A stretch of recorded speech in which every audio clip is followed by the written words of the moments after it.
The anti-Israel crowd is out there by the millions, pushing for war, for hate, for incitement, for murder, for genocide, and then screaming genocide when the side they want murdered prevails in war. Israel is committing war, and war is not genocide. War is one of the worst things human beings can do to one another. Civilians suffer.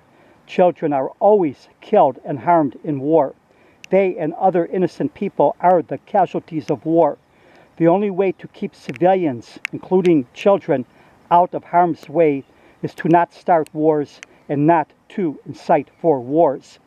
Civilian casualties are increased when one side squanders billions of dollars to enrich their leaders and to build terror tunnels and networks below ground from which to wage war, without building a single bomb shelter for the civilians living above ground.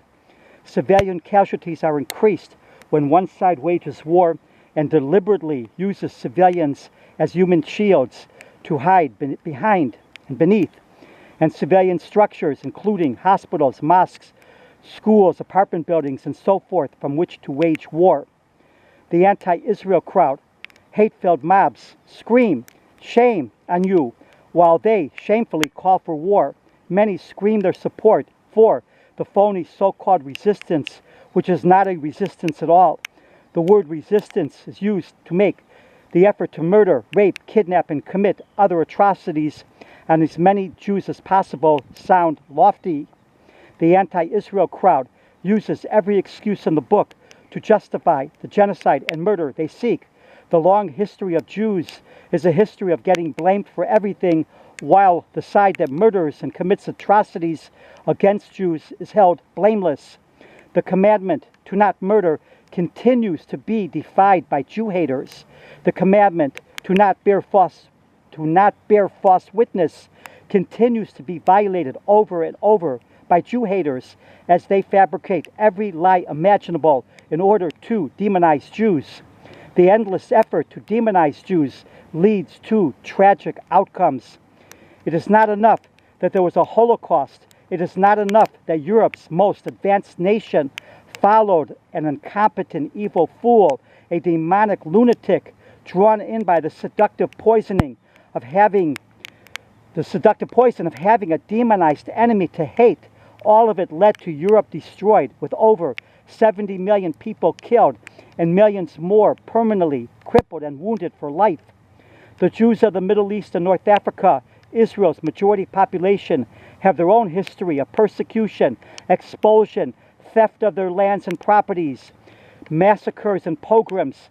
They know that there's no place in the world other than Israel for them. Yemen, Iraq, Libya, Syria, Lebanon, British-controlled Palestine, Egypt, Algeria, and more are places where their ancestors would be slaughtered if they still lived in those places.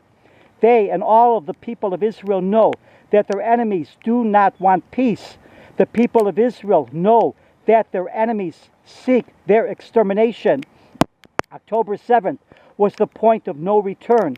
All of the many years of demonizing Jews, teaching endless hatred and incitement, and then having the opportunity to harm defenseless civilians, including babies, children, girls, boys, old people, and more, showed where the road to hate, demonizing, and endless incitement leads. When Hamas, Islamic Jihad, and others said they said they want to murder Israelis, including babies, they meant every word of what they said. This should have already been known from the many years and times Hamas, Islamic Jihad, and others blew themselves up in order to murder babies, children, defenseless people inside of Israel.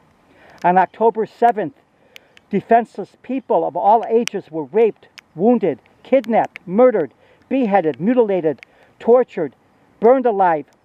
Hamas, Islamic Jihad, and others from Gaza took many videos themselves of their atrocities.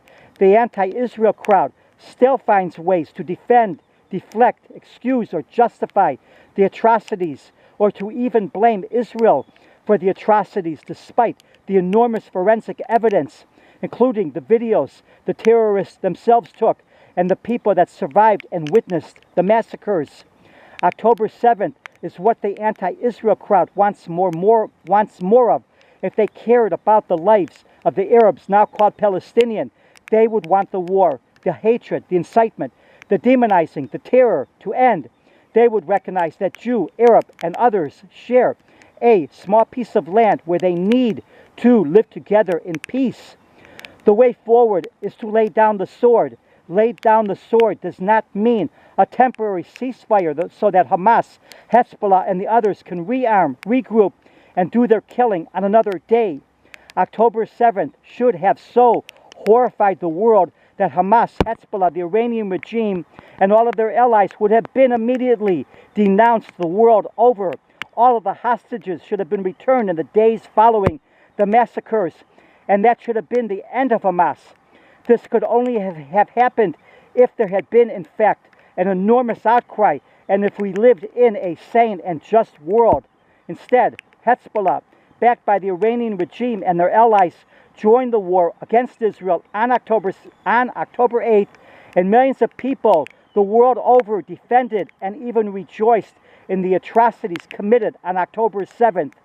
Now the world is left with a nightmare that the anti-Israel crowd spurs on.